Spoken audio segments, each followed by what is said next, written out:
The following is a production of UNO Television for KYNE TV. Consider This with Carol Schrader is made possible with support from Allegiant Health and by Nebraskans for Public Television. Consider This with Carol Schrader, a news and information program recorded on the campus of the University of Nebraska at Omaha. From the Fireside Lounge in the Milo Bale Student Center, here is your host, Carol Schrader.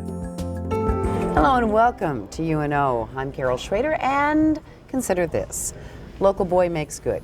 We hear that story a lot these days, but I bet you haven't met a guy like this. It's Richard Dooling. He's an author and currently writing his third screenplay based on the books that he's written. He already has one movie out and screenplay to his credit. And the names of his books, I'm just going to whip them by real fast to see if I can remember them. First one was Critical Care. That one was made into a movie. The second one is White Man's Grave, and the third one is Brainstorm. I almost forgot. If you haven't read his books, you really should. And I read a lot. When people compare you to somebody, whether you like it or not, who do they compare you to, writing-wise? Living or dead. Evelyn Waugh is the person who comes up a lot. It'll be a British humorist. He also wrote satirically about some of the same things that I write about Africa primarily. Black Mischief was a very funny book that he wrote. What he does is write so well. There's almost a mystery quality to the books you write, but the satire is the key. Your first one is a hospital setting, and there are, all the people are met by great moral dilemmas. But the satire is in your commentary on it's almost the situation that the person is in, and the institutions they're in. The hospital in the first one, the legal profession. That's in a little bit in both of the second and the third. And how do you tell people? Yeah, I'm an author, and this is what I do, and you're past the point where you have to entice them to pick up your book. I mean, you don't have to do that anymore. I don't like to say I'm an author. I mean, I would prefer, I'd say I was a lawyer before I'd say I was an author. If you say you're an author, people think you're going to write down everything they say. Just for or turn them into a character. Biographical notes. He is a lawyer. He's a graduate of Creighton Prep. He's married and lives in Omaha and has a son. 4 kids. You have 4? Yeah. 3 books, 4 kids. Yeah, 3 boys, 1 girl. Well, why did you come back? Well, we missed Omaha, and my wife and I lived down in St. Louis for about 10 years, where I practiced law, and then we had the opportunity to move back here. I guess there was a lot of different reasons. One of them was for the educational schools here are better, and my wife's folks live here, so it was an easy move to come back to Omaha. Okay, when did you decide? I mean, is this sort of like, did it hit you like John Grisham, that he was a lawyer gone writer? When did it? You told me you've always loved to write. I was kind of a writer first, and then I went on to practice law because I couldn't get published, and I couldn't make a living as a writer. So I figured at least if I was a lawyer, I could read and write and get paid for it. And then after I started practicing law, I kept fiddling with my first novel, Critical Care, until it was done, and then I sent it off, and I had some offers for that. So then I started thinking, well, geez, maybe I can be a writer. So ultimately, I took the advance that I got for Critical Care and quit to write White Man's Grave. Critical Care is about is he a resident? Yeah. And he is in a critical care unit. And these are the people that are on their they're not even on their last leg. They're not on their last sleeping, toe. yes. Yeah. All the usual. And there is something horribly morose about the environment that he's in, and yet the satire is about how people deal with this environment, and then the moral questions, mainly the right, I guess, to die. Yeah. Which hasn't really changed much. I kept thinking that the problems that are set forth in Critical Care would soon become, passé, but in fact they haven't changed. It's still the same thing. It's still a very difficult situation at the end of life to decide, how and when to pull the patient off of life support. And most doctors, when they try to decide how and when to do that, they take the family aside and come to some agreement with the family about when and how to withdraw life support. But in this book, yeah, the very delicious problem that you can probably think of without even being told is what happens if half the family says do absolutely everything possible and the other half says, no, I know he wouldn't want this, take those machines away. Now what do you do? Because you're going to get sued either way. and throw a big chunk of cash. Yeah, and there's a in lot there. of very progressive lawsuits for either treating or not treating. I mean, let's say that you have a do not resuscitate order and you disobey that order and resuscitate the patient, and the patient lives for another 6 months and then dies. There are lawsuits now where the family sues and says, well, we told you not to resuscitate Grandpa, and you did anyway. Now we have all these doctor and now we have bills 6 months more worth of bills. You're paying them, not us. That's the easiest case. Your attention to detail is to me delicious. Number one, your use of the language. I mean, you know, I'm not a writing pro, but I love to read people's works who don't flaunt the ability or their huge vocabulary, but love to play with the words. So as you told me when I said I felt like I needed a dictionary to read these books, that no, you like to use feel that them, way, yeah. and you didn't. You used them in a way that you know, gave conciseness rather than just threw around a bunch of big words. And don't be scared by that, folks. Well, and by the context, you should be able to figure Right. out, it should be a way to introduce you to new words or to use words that you already know in new ways. But the detail, I mean, I was in the rooms of those patients. I was in the nurse's station, even the personal parts. Yeah. I made a joke recently at a place where we appeared together about What? using Oh, yeah. using a straight pin Yeah. to separate your eyelashes. This was a young model. I mean, and yet it just never seemed too much. It just, I was there. I was eavesdropping. I was, you know, the silent, quiet, invisible person in the room that you always wanted to be. And I didn't till just today pick up the reviews off the internet, and people did like how realistic it seemed.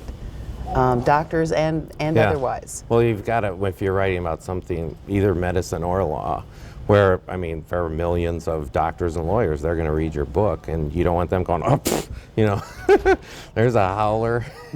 So you do try, and at least I do. I run it by doctors and lawyers, and I do a lot of research to make sure it's technically accurate. Now, your second book, White Man's Grave, is almost an eerie book to read. It's the setting is the United States and Sierra Leone. West Africa. And you were there. You actually Yes, spent I time there, traveled there in the in one of 80s. your other lives. Yeah. I had a very good friend in the Peace Corps there, Sierra Leone, West Africa. And so I traveled around Africa for probably a total of 7 months and lived in a village for about 3 months of that time. And this is a very poor country where Yeah. superstition runs rampant,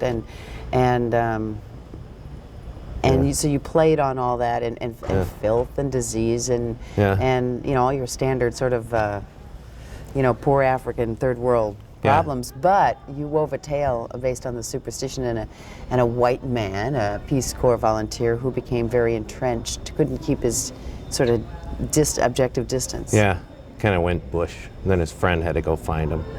But really, I think it's true. I wanted to have the reader experience sort of the same thing that I did. In other words, when I went there, I had all the usual feelings of, oh, this is so shocking and strange, and everyone lives so totally differently than we do in America. But then by the time I came home, the old saying, you know, I think that I told you before, that you travel to see your own country as a foreign country. When I came back to America, I went to law school, and what occurred to me as I, you know, digested my experiences in Africa was how similar we are in many ways, not how different. I mean, when you go there, it's different. So when you come back, there are many rituals and so on that we have that are very similar to. The other thing going on in White Man's Grave is the young man who went over there, his father, who is a bankruptcy lawyer. Yeah. He's a bankruptcy lawyer, Yeah. and it is, I mean, it's a jungle out there. Yeah, there's an overt comparison Right. between witchcraft and litigation, and lawyers and witches. And although it is overt, you're not like rubbing it in my face. Yeah. I enjoyed that. I don't need to have that happen to me. Yeah. Was that any different writing that than the other one? Since it was, the first and the third one dealt with a profession, and you really painted a real crisp, clear picture of some of the worst parts, basically, of the profession. There were some nice parts thrown in. Yeah. But this one was altogether different. This is the one you've just finished the screenplay for? For Brainstorm? No, Or for White Man's Grave. For Or White are you Man's still Grave. working on no, that? I'm working on that one now. I finished the second draft of the screenplay for for Brainstorm. So they were kind of optioned in reverse order. The most recent novel, Brainstorm, was optioned, and I've done 2 drafts of that screenplay. And then while I was working on that, the White Man's Grave was optioned. Let's talk a little bit So- about Brainstorm, which is your most recent. That is full of fascinating things. I mean, if you can just, if you enjoy reading because you're reading good material, and because you'll pick up knowledge, you know, sort of accidentally. This is a great, when you get into the issues of, you have a deaf son, so you're intimately knowledgeable about the is it TTY? Yeah, and the American Sign Language. And the American Sign Language and the issues there. Then you throw race into there. And you Hate throw, crimes. Right, hate crimes. And then it's all about lawyering. And Neuroscience. A lot of neuroscience. oh yeah, hence Brainstorm. But I mean, it is chock full. When your brain is buzzing with all these kinds of things and all these little devices, using the deaf man, and he's black, which throws the racial and the hate crime and all this, and then you've got all the issues of the justice system and big law firms versus the little lawyer that's just trying to do the right thing. Yeah. And yet he's not always trying to do the right thing. Yeah. I mean, doesn't your mind just buzz? How do you keep all this stuff straight? Well, it's mainly just things that I was interested in at the time. I mean, I guess the first thing I became interested in was neuroscience, and the whole question of, you know, the more they're learning about the brain, they're tempted to say that ultimately, let's say 50, 100 years from now, they'll be able to explain consciousness by just referring to cellular events.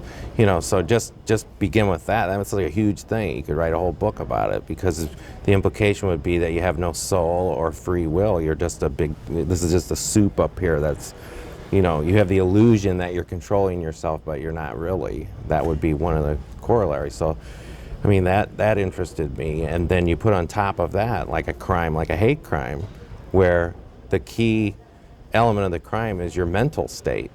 So what if they start being able to, you know, peer inside and see how your brain works with machines, you know, and determine whether you have, and that we're not too far off. I mean, they're already using neuroscience a lot in not only in civil trials but in criminal trials too. And that was the whole thing, the issue of the expert witness, and one of the characters lives for the game of being able to find the new thing, and then enjoys the part about being able to push truth a little by getting it accepted in the courtroom. I mean, there's some of that happening all the time. It may not even be a fact now, but it's somebody's opinion. Well, it's I think you're thinking of Dr. Palmquist in there. I mean, she makes the overt comparison. You know, at one time there was no DNA evidence. Somebody got together, some geneticist got together with a lawyer and used it in the first case, and then there was a challenge, and then it went up on appeal and all that, and now it's, you know, common. And the same thing is going to happen, I believe, with the use of scanning technologies in civil and criminal trials. It's already being done. It's just going to, as the machines get better and better and we can see more and more, you're going to see trials where we say, oh, well, you know, here's a normal scan, and here's the defendant's scan. You can see it's different, and the reason that it's different is because he was damaged as a child when he was dropped on his head. He can't control himself, so he's not responsible for what he did. You know. Well, as So- someone who's gone through the legal training and studied or has some sense, I suppose, of what justice is and what people being responsible, whether they're a corporation or an individual, that would really present a moral dilemma in your mind, I suppose. Well, sure, the foundation of our whole justice system is we assume that people have free will, right? I mean, And that you're gonna- responsible if you- for your actions. If you're driving down the street, you know, and you hit somebody with your car, you get punished differently if you do it on purpose than if you did it by mistake. That assumes that you have control over yourself. But again, if you take what the neuroscientists are saying to their natural conclusion 20, 30 years from now, if you can in fact explain consciousness and prove that it's just metabolism in your brain, you don't have a soul, you don't have something that stands apart from your brain and says, you know, body, do this or don't do this, you know, attack Carol Schrader, don't attack Carol Schrader, like that. If it's just, A lot of if it's just men an have gone instinct, through that, you know. No. then, you know, you see, if you don't have free will, then you shouldn't, there would be no such thing as different punishments for different kinds of crime. If the biological machine, the person, malfunctions and kills someone, they will get one punishment, you know, and we'll decide what that is. We don't care if they were drunk, mad, abused as children, you know, like the Menendez brothers, or whatever, have insanity, psychological disorder. Who cares? If you take that view of a human being, then there's really no sense in discriminating between different mental states for crimes. Crimes will be pure action. You obviously enjoy the mental play of looking at something. You mentioned that, I don't know how long ago, it was years ago, that you saw an article on the brain. Yeah, And that's what 1992. sort of tripped your trigger. And I think, you know, I mean, we could go on and on about your books, and that would be really great, but just read them. But I'm fascinated, and I think a lot of people are, by the creative process. I mean, yes, you have a talent. Yes, you have excellent work discipline. The Jesuits got you on a good start. Then you had to go to law school. And then, you know, you had to work. Yeah. So you have all that going for you. You're an intelligent man. But the creative process, have you ever sort of thought about, you know, you saw an article and you thought about it, and what happens? Me, I'd have to write everything down because I'd never remember what I can't- thought yesterday. I don't think you'll like my answer, but That's all right. I really think of creativity as kind of a form of compulsion, you know. So you don't really have a choice about it. People often ask me, you know, oh, you must be very self-disciplined and all this, and that's not the way it works for me. If I didn't have to write, I wouldn't do it. I would go do something else because I could make more money that way. Or it would be a compulsion to do something else. Yeah, or be So. Or just a compulsion to make money. So really, it's just a fascination with words and books and reading that I've had ever since I was a teenager, and I don't feel that I really have any control over it. So, you know, that's really the way it works. And I often tell young writers, you know, a lot of times people aren't sure, well, am I a writer or not? And so I frequently tell them to do what I did, and that is just quit, you know, because I got to a point where I didn't think I was going to be able to support myself as a writer, and I wanted to have a family. And so I said, well, I'm going to quit and just go to law school, and I'm never going to write again. So then would you like go in a But then you closet get, at night and that's start? the thing. Every time you get a free minute, you go on vacation or something, and then you go, you know, I could just pull out that book and work on it a little more. Why not? So if you can't help but do it, then your decision's made for you. You don't have to think about it anymore. You're a writer. You have an office. I always, Yeah. you know, the writers I know, they write in their home. Yeah. You have an office. I have 4 kids. I wouldn't get much done at home. So I mean, so it's a matter of just, it's more practical for you. Yes, but I've done both. I mean, in St. Louis, I had an office outside the house, but then when we first moved back to Omaha, we had a bigger house, so and one less kid, so I wrote in a spare bedroom at home. And there are advantages and disadvantages, but I think But it if works you're better obsessive overall. or compulsive, Yeah. then it's better to be able to do that just Yeah, all by itself. right. When you, what do you want to write about next? Not what you will, because you were telling me, well, there's a part of one book that they might want to flesh out for a screenplay. Screenplay, right. But what are you? Oh, subject matter? Yes. I really am starting to get interested in genetics, you know. So it'd probably be something along those lines. Well, there is certainly a lot been happening in the field. Yeah, I mean, so because, and again, you know, that would entail some of the same issues that were involved in neuroscience, to the extent that if you start fooling around with your genetic makeup and design human beings, as it were.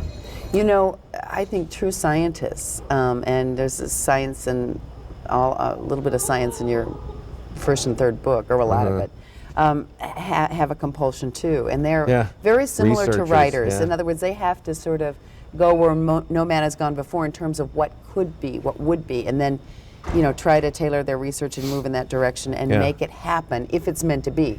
And I noticed that similarity. Dr. Palmquist, your character, is almost like writing, except she uses another method to get where she's going, to paint the picture, come out with what she wants. I mean, in science, that's not as good as in writing, because you can paint the picture as you want it. But you have to find some truth, not that you don't in writing, but a writer's truth is a little more subjective, hopefully. There's still truth there. What about that? Do you feel that there has to be some truth in what you write? I don't mean the facts, getting the details straight, and, you know, all the little factual details that you build everything on, so that it works to this great climax and readers are surprised and intrigued.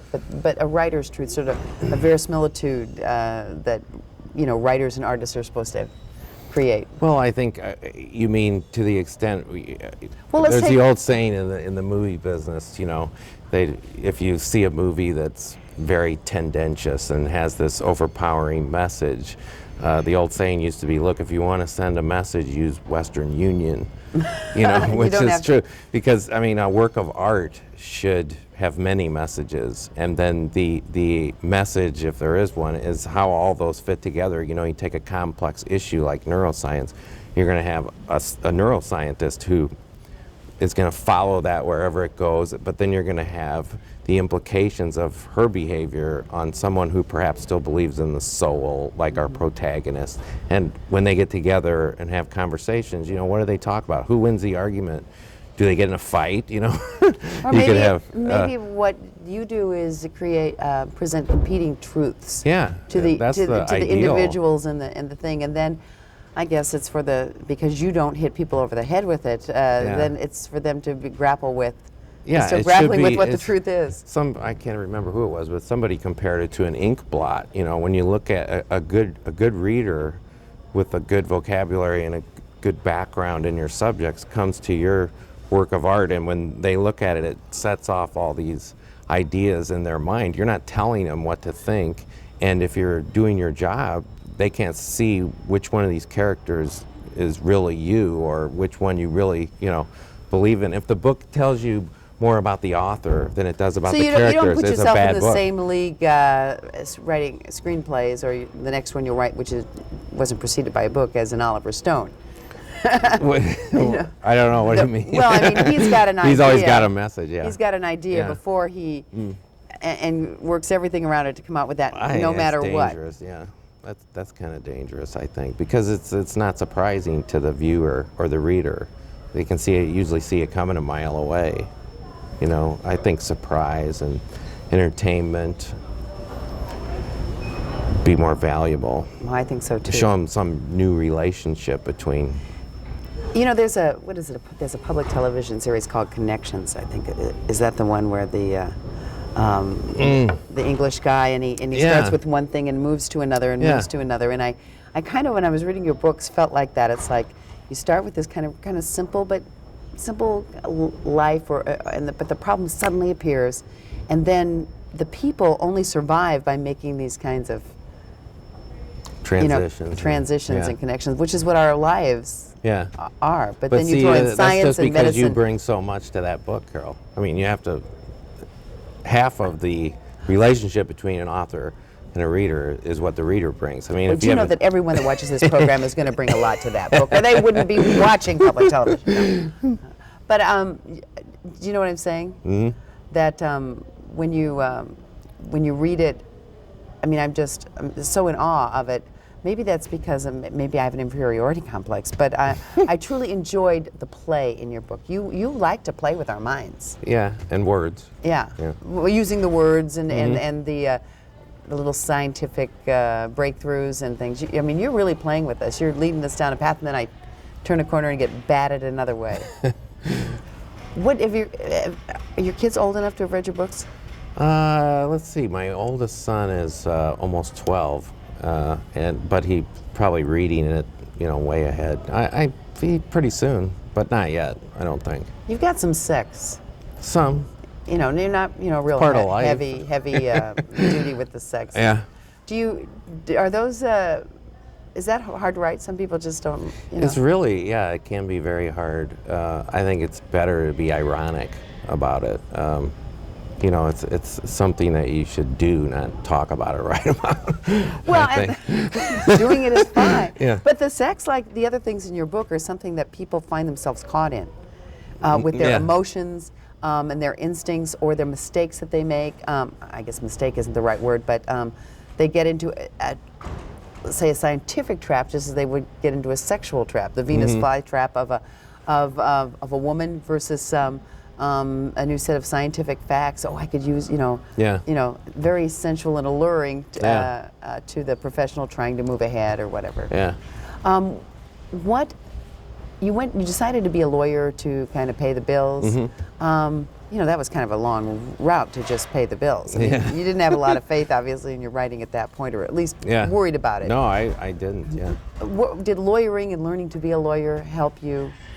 Other than give you subject matter? I enjoyed law school, and I also enjoyed practicing law. I mean, I'm not one of these people who fled the law to, indulge my creative spirit. Was it the ideas? Yeah. I mean, the same thing that lures you to writing? It's kind of, I always enjoyed philosophy in undergraduate, and the law is really applied philosophy, philosophy applied to real life and real messy situations. And so I enjoyed reading about it. I enjoyed constitutional law and didn't mind it at all. The time is almost up, but okay. I have one question. Okay. Do you, I sometimes think that that writers are kind of snobby towards their readers, that they sort of take them for granted. How do you view the readers that, the faceless, nameless readers out there? Oh, well, as we were saying before, I mean, there's nothing that I appreciate more than a good reader, a careful reader, somebody who brings a lot to the book and can, appreciate the same vocabulary and the nuances of character and so on. Without them, you just, you're going to have someone pick up the book, why does he keep using these words? And that makes me as an author feel, well, if it was a new word, I should have used it in such a way that they knew what it meant. Well, you can pick up Critical Care at Blockbuster. And when will we see Brainstorm? Brainstorm's out. Oh, the movie. Oh no, the screenplay's just turned in now. So it'll be a while. Yeah, that'll probably be a while. Well, you know what they say. Stay tuned. Okay. Richard Dooling, thank you for joining us. Thanks, Carol. And thank you for joining us on Consider This.